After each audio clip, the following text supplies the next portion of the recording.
So hi నమస్తే అందరికీ. So ఇప్పుడు మళ్ళీ బ్రేకింగ్ న్యూస్ ఏంటంటే ప్రతి యూట్యూబ్ ఛానల్లో అల్లు అర్జున్ గారికి బెయిల్ క్యాన్సిల్ అయింది, మళ్ళీ జైలుకి వెళ్తారని అన్ని యూట్యూబ్ ఛానల్లో తమిళైన్స్ కానీ వీడియోస్ కానీ పెడుతున్నారు.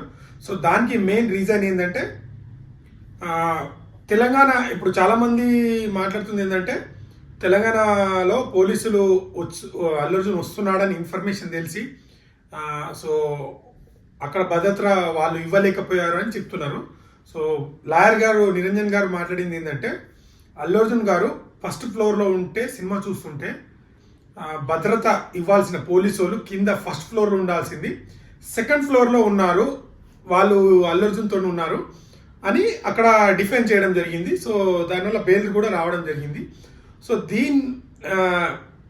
ఈ ఇష్యూతో తెలంగాణలో అక్కడ పోలీసులు అయితే హట్ అయ్యారని వాళ్ళు మళ్ళీ పోలీసులే ఇంకో లెటర్ రాసి